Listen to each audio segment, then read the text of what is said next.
Ah, tem uma foto aqui, ó.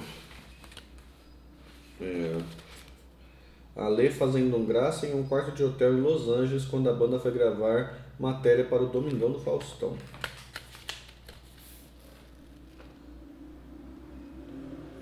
Dá pra ver aí? Dá, né?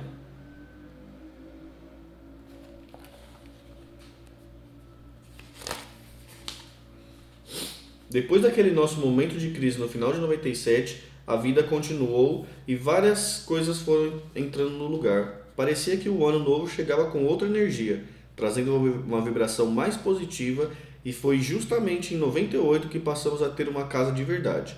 Saímos do flat da rua Oscar Freire e alugamos um apartamento maior, com sala, cozinha, área de serviço, banheiro e 3 quartos em Pinheiros, na rua Alves Guimarães, bem perto de onde morávamos antes.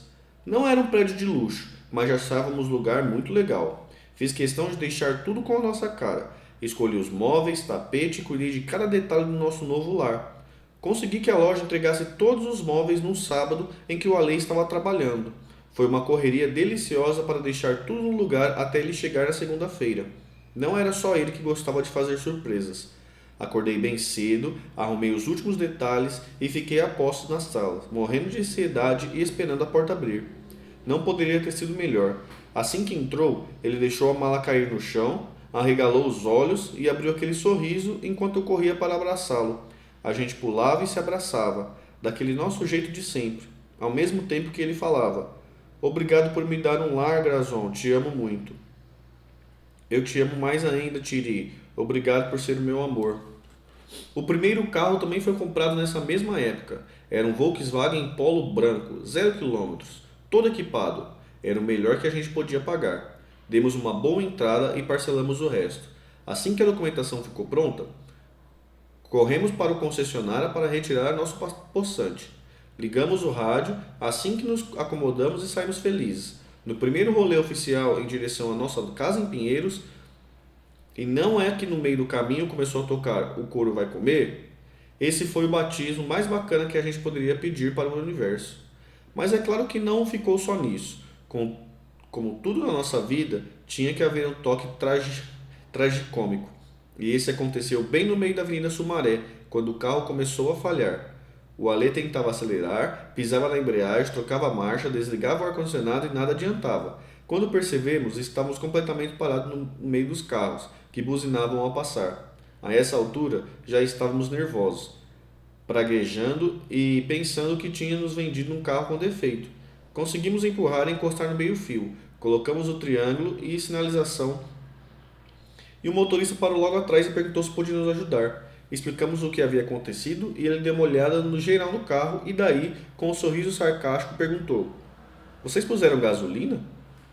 Olhamos um para o cara do outro naquela expressão de surpresa e a gargalhada foi geral. Com uma mistura de constrangimento e alívio, buscamos gasolina num posto perto dali e fomos para casa rindo feito dois idiotas. Tínhamos muito que aprender sobre a vida de gente grande. Por mais felizes que eu estivesse, a ideia de dirigir um carro me apavorava. Bom dia, Nicole. Tudo bem?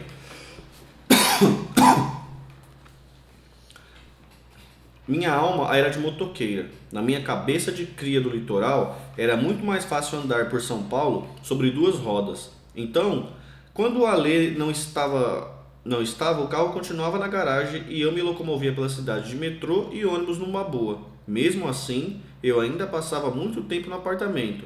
Quase não ia para Santos e muitas vezes acabava ficando sozinho nos finais de semana, enquanto o Ale ia fazer os shows com a banda. Meu divertimento era ir na Feira da Antiguidade da Praça Benedito Calixto, um dos meus programas prediletos, e explorar uma São Paulo além dos limites de Pinheiros. E o carro lá, ainda na garagem. Vendo que eu continuava usuário assíduo de transporte público paulistano, o Ale resolveu que estava na hora de uma mudança, apesar de ter horror à ideia de me imaginar de moto no trânsito maluco de São Paulo. Certo dia, certo dia estávamos tomando café de manhã e ele pediu que eu me arrumasse, pois íamos sair. Quero te levar num lugar que eu acho que você vai gostar. Fiquei empolgado e corri para me vestir. Saímos e depois de 20 minutos de suspense, estacionamos em frente a uma concessionária de motocicletas. Olhei para o Alê com aquela cara de criança no Natal enquanto ele me dizia: Seguinte, Tiri, escolhe a que você quiser, pode ser a mais legal de todas, mas com uma condição, que seja de poucas cilindradas. Não vou te dar uma moto potente para você correr e se arrebentar por aí. Não acredito, você tá falando sério mesmo? Saí pela loja olhando uma a uma e logo escolhi uma vermelhinha que achei a minha cara. A moto veio junto com muitas recomendações para que eu andasse devagar, tomasse cuidado com o trânsito paulistano e me benzesse sempre que saísse de casa. Com a vida doméstica mais organizada e um meio de transporte próprio, me senti mais segura para ir atrás do que eu queria realmente fazer. Foi quando comecei a me desenvolver com moda de verdade, a me envolver com moda de verdade. Os meus interesses iam além de roupas e tendências. Queria aprender sobre os processos de criações, saber como a moda está ligada à história e à nossa forma de viver. A importância cultural de todos esses universos me fascinava. Tudo corria muito bem, eu continuava a ajudar o Ale com as coisas do Charlie Brown que ele precisasse, mas também sentia a necessidade de me dedicar a algo meu. Foi quando descobri que a FAAP, a Faculdade de São Paulo, tinha na época uma unidade de cursos livres de moda. Pesquisei e descobri que existia curso de média duração, com aulas diárias e professores incríveis. Tudo o que eu queria. Acabei cursando estilismo e modelagem. A minha rotina ganhou outras cores. Acordava feliz da vida, tomava meu café, passava a manhã no curso e quando chegava em casa, tirava o Ali da cama para almoçarmos. À tarde, continuava ajudando o que ele precisasse com as coisas da banda, atendia os telefonemas, anotava os recados, conferia os e-mails e sempre montava a agenda de cada dia. Nesse apartamento, primeiro lugar que chamamos de lar propriamente dito, o nosso cotidiano ganhou mais ordem e pequenos poréns importantes rituais nasceram. Um deles, muito especial, que durou até o fim de nossa vida juntos. Acontecia na hora que eu tinha que acordá-lo, quando eu voltava do meu curso. Entrava no quarto, me debruçava sobre ele na cama e cantava os versos de Cazuza que a gente tanto amava. Amor da minha vida, daqui até a eternidade. Era assim, nessa vibe cheia de amor, que eu tirava o Ale da cama todos os dias. Ale descansando no nosso apartamento na rua Alves Guimarães, aprendendo sobre a vida de gente grande. Aqui, ó, o apartamento e o chorão lá, ó.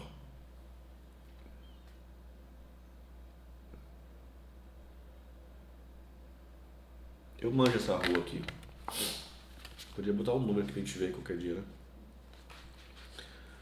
À noite, sempre que podíamos, encontrávamos um casal de amigos meus, que se tornaram amigos dele também, o André e a Karen, e com eles fazíamos leituras de nossas passagens ou outra do Evangelho segundo o Espiritismo, do Allan Kardec. O Ale começou a sentir a necessidade de mudar alguns padrões de comportamento para alcançar o que desejava. Ele começou a se interessar cada vez mais pela lei da causa e efeito e passou a acreditar em reencarnação. Em meio a tudo isso, as mudanças nas suas letras ficavam evidentes. Eu percebia que a temática evoluía e se refinava, sem perder a característica do Charlie Brown. O nosso relacionamento e as suas vivências de rua continuavam refletidos nas composições, e ele estava cada vez mais receptivo ao lado espiritual das coisas. Os elementos que sempre fizeram parte do repertório da banda e da vivência do próprio Alê continuavam ali. As dificuldades da vida, a malandragem, o skate, a noite, a azaração, mas tudo visto sob uma nova perspectiva, com mais sensibilidade, evidenciando as transformações em curso.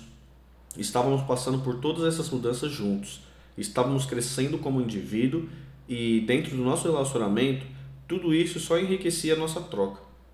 Sempre fui apaixonado pelo pôr do sol e encontrava nesse momento do dia a vibração ideal para entrar em comunhão com o universo.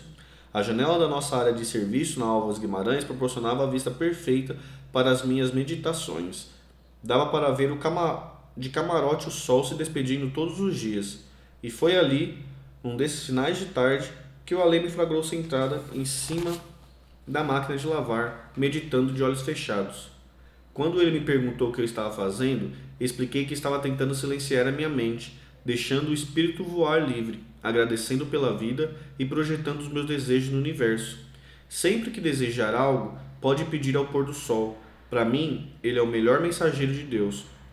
Essa frase tocou o Alê de uma forma muito profunda, E ele também passou a praticar aquele ritual sempre que conseguia, em casa, no avião, na estrada. Ele se identificou tanto com aquilo que até nos shows passou a falar sobre isso. Hoje, depois de tantos anos, percebo a força que havia no poder de comunicação do Alexandre com o seu público quando recebo mensagens carinhosas de fã que me aconselham. Grazon, quando você quiser alguma coisa, pede para o pôr do sol. E fico feliz em perceber que realmente recebemos de volta o que damos. Está tudo ligado.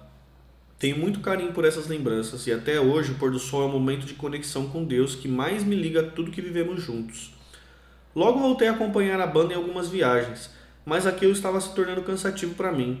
Muita gente acha que a vida da estrada é só curtição e mordomia, mas há um lado pesado de trabalho, rotinas, noites mal dormidas e muito cansaço. Várias vezes acabei dormindo nos camarins em vez de me divertir. Decidimos então que eu só iria a alguns shows, nos grandes festivais ou numa viagem especial que oferecesse uma estrutura melhor. Não demorou muito para recebermos um convite para que o Charlie Brown fosse a Los Angeles gravar uma matéria sobre a banda para o Domingão do Faustão e andar de skate. Aquela seria a nossa primeira viagem para fora do Brasil e nos proporcionaria momentos incríveis. A equipe que nos acompanhou era muito legal e o repórter era Otaviano Costa, um querido que deixava tudo ainda mais leve e descontraído. Parte da matéria foi gravada no Observatório Griffin, lugar icônico de Los Angeles com uma das melhores vistas do famoso letreiro de Hollywood. Piramos ali. O local serviu de cenário para dezenas de filmes e eu falava para o Alê: sabe quem encostou nessa mureta? A James Gunn. Aqui foi gravada aquela cena de juventude transviada. Passamos também por Passamos também por Venice, cidade ao lado de Los Angeles, e ficamos de cara com todo o clima. A gente estava ali, no lugar onde skate, como conhecemos, foi inventado. Aquele era o lugar do Zephyr Skateboard Team, um grupo de skatistas pioneiros dos anos 70, do qual faziam parte alguns dos maiores ídolos do Alê, como Tony Alva e Stacy Peralta. Ali também foi gravado, anos depois, o filme Os Reis Dagton, que contava toda a história. Andar de skate naquelas ruas tinha um significado especial para o Alexandre, como se ele fizesse parte daquilo tudo. E foi por ali também que um dia James Morrison caminhou ao lado de sua banda, The Doors, e da sua própria parceria cósmica, Pamela Curson, e o que, por sua vez, era especial para mim. Ainda em Venice, tiramos fotos em frente a uma casa que foi cenário do filme A Assassina, estrelada por Bridget Fonda, que a gente adorava. Também visitamos outros lugares emblemáticos, o Teatro Chinês, a Calçada da Fama, enfim, tudo que era essencial para nós, turistas de primeira viagem. E o Alê sempre com o seu skate a tiracolo, aproveitando para experimentar as calçadas de todos esses lugares. Também aproveitamos para dar uma escapada até Skate Park, patrocinada pela marca de tênis Vans, onde obviamente ele andou até cansar. Essa foi uma das viagens mais inesquecíveis que fizemos juntos. De volta ao Brasil, a nossa realidade, a rotina de trabalho e de shows intensificava. Ele amava o que fazia e agora finalmente tinha o reconhecimento de sua família e amigos por ter vencido fazendo aquilo que ele acreditava. Estava feliz e realizado. O tempo para relaxar e ficar junto mais apertado, porém não menos intenso. Aproveitávamos ao máximo os momentos que sobravam no meio da semana para fazer nossas coisas. Podia ser um bate e volta até Maresias, praia do litoral paulistano, deixar grama fresquinha na Ibirapuera ou um jantar no restaurante gostoso. Os programas nem sempre eram fora de casa. Também adorávamos nos desligar de tudo fazendo coisas simples. Vendo um filme, conversando e nos amando. No momento nosso, só nós dois e os nossos gatos, Oli e Didi. Sim, já eram 2 bichanos. Então chegava a sexta-feira e com ela o momento de se despedir mais uma vez. Sempre que a Alê saía para pegar a estrada com a banda, eu acompanhava até o elevador. Volta pra mim, eu falava, enquanto lhe dava um abraço bem apertado. Volto, Tiri, ele respondia, olhando no fundo dos meus olhos. Eu aguardava o retorno dele com ansiedade. Às vezes, ficava na janela até que a van chegasse em frente ao prédio. E então corria para o elevador esperando a porta abrir. Quando isso acontecia, eu já saía falando. Tiri! Ele soltava a mala e passávamos um tempo ali mesmo no corredor, naquele abraço gostoso, matando a saudade e trocando palavras carinhosas. O Ale e eu fizemos parte da chamada Geração MTV. Talvez hoje muita gente não tenha ideia da força e da importância que a emissora tinha nos anos 90. Aquele canal definiu o que deveria ser visto e escutado. Talvez seja justo dizer que era a maior fonte de referência musical para a juventude daquela época. Antes do Charlie Brown Jr. rolar, o Alexandre até chegou a fazer parte de um teste para ser VJ. E essa foi uma das poucas coisas que ele não conseguiu realizar. Por outro lado, a emissora abraçou o Charlie Brown. Os seus clipes estavam regularmente na programação e a banda se tornou uma das mais queridas na audiência. A prova disso veio em 98, quando ganharam o primeiro prêmio de VMB como banda revelação com o clipe Proibida Pra Mim. Aquilo foi a cereja do bolo. Eu me recordo como se fosse hoje do nervosismo do Ale antes da cerimônia. Era uma mistura de ansiedade e esperança que se transformou num grito de alegria quando o nome da banda vencedora foi anunciada. Charlie Brown Jr., a sensação era a melhor do mundo.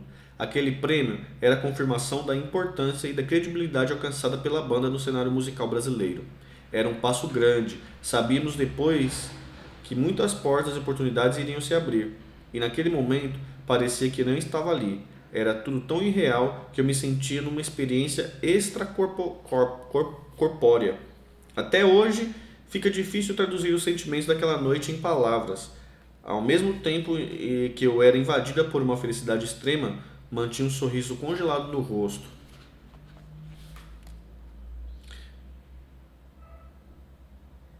Bilhete que eu escrevi para o Ale como se fossem os gatos, adoravam desligar de todos. Esse cartão é do Wally e da Dedé, eles que escreveram. Papai, obrigado por amar a gente e cuidar para que a gente tenha uma casa tão gostosa para morar e pelo Aruzinho também. Te amamos, Wally e Dedé. 7/4/2009. Aqui, ó, uma cartinha.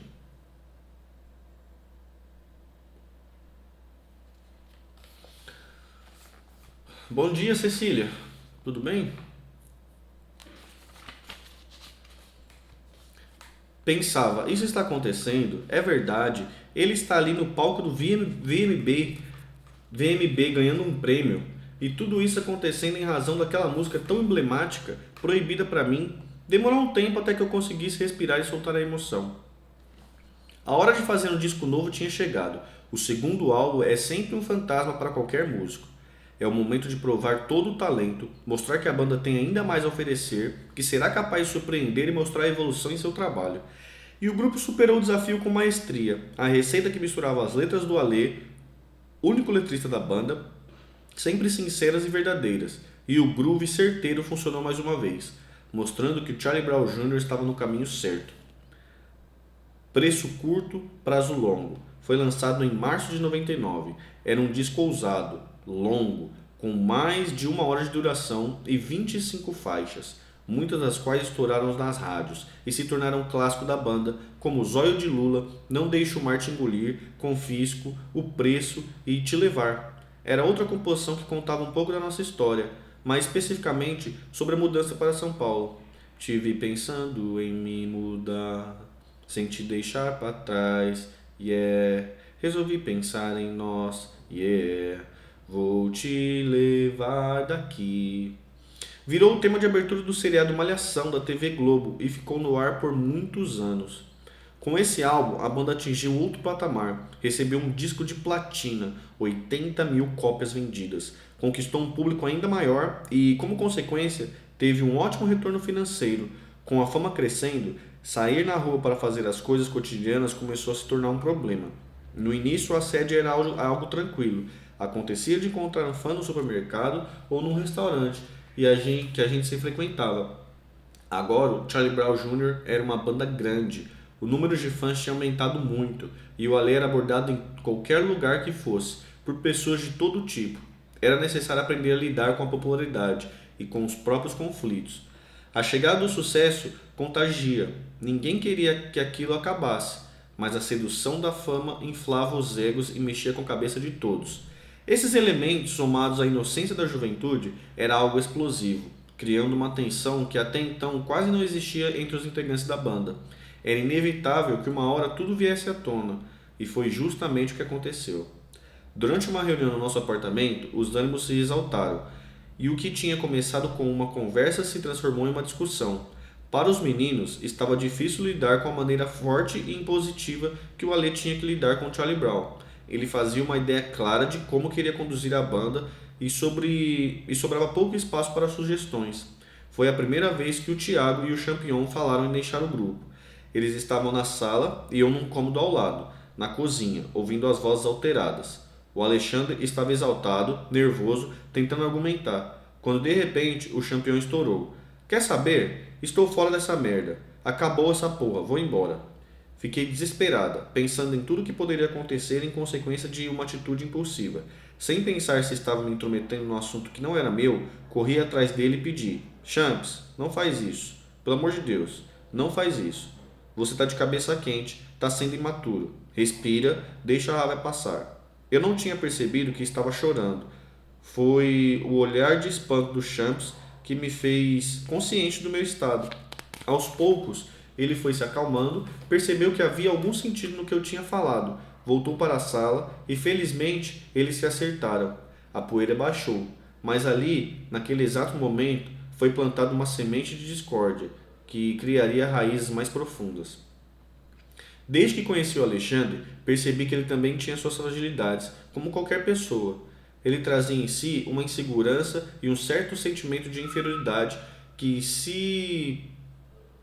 sem perceber influenciava muito na forma como reagia a algumas situações de conflito. Nessas horas ele via tudo vermelho, o sangue subia a cabeça e as brigas e discussões se tornavam intensas. Depois, com a cabeça fria, ele lançava outro olhar a tudo e havia o que havia ocorrido e fazia questão de ser o primeiro a pedir desculpas da maneira mais sincera do mundo. Porém, algumas mágoas e ressentimentos de coisas ditas sem intenção não iam embora tão facilmente. Essa forma de lidar com a banda era uma questão delicada. Eu tentava argumentar com ele que a autoridade é algo que exige sabedoria e uma boa dose de inteligência emocional. Um líder bom é um líder amado, que se põe ao lado e não acima de quem está perto. Mas nos momentos de nervoso, o que saía era justificativa. Essa porra é minha, eu faço a letra, eu faço a música, então vou fazer do jeito que eu quiser e quem não quiser, tchau. E de certo modo era verdade. Apesar de todo o talento e capacidade criativa dos músicos que contribuíam para a sonoridade da banda ser o que era e também compunham, claro, não havia como negar que o Alexandre era a linha de frente do Charlie Brown Jr. E quem dava a identidade ao grupo, e se era ele quem recebia a maior parte dos elogios, com as críticas não eram diferentes. E não eram poucas. Na verdade, a resposta dele, que numa primeira leitura pode parecer agressiva, era um reflexo da luta de quem sabe muito bem o quanto precisou ralar para alcançar os seus objetivos. O problema é que na atitude batia de frente com o Champion, que tinha o mesmo tipo de personalidade marcante. O que funcionava tão bem em cima do palco, fora dele criava uma disputa silenciosa. Era difícil para o Champs acatar todas as decisões, ao mesmo tempo em que o Ale não permitia que ele desafiasse sua liderança. Era aquele tipo de relação do aprendiz que já se sentia no nível do professor e agora queria dar aula. Acho importante dizer que a maioria dos conflitos e rivalidades vinham de uma relação muito particular entre os dois, fundamentada em admiração e amor, como dois irmãos gêmeos fortes que reconheciam, um no outro, o ídolo e o adversário que estava à sua altura. O Ale achava o Champion um músico excelente, o melhor, seu jeito dinâmico de tocar baixo e os beatbox que eles se encaixavam na música, o modo como se movimentava no palco, tudo isso contribuía para ele ser o baixista ideal para a banda ter uma total admiração do Alexandre, mas cada um no seu quadrado. Para as coisas funcionarem direito, era necessário que cada integrante entendesse o seu papel dentro do grupo, saber que estava no lugar certo e relaxar, mas isso não era fácil, e uma coisa era inegável: o Ale era mesmo o líder. Na hora dos problemas, era ele quem quebrava a cabeça e achava soluções. Estar nessa posição, ter que enfrentar conflitos constantemente, não era algo fácil. Mas faço questão de frisar que, apesar do jeitão linha dura, o Alexandre tinha um amor imenso por cada um dos integrantes da banda. eram os seus companheiros e ele fazia tudo por eles. E tenho certeza que eles sabem disso.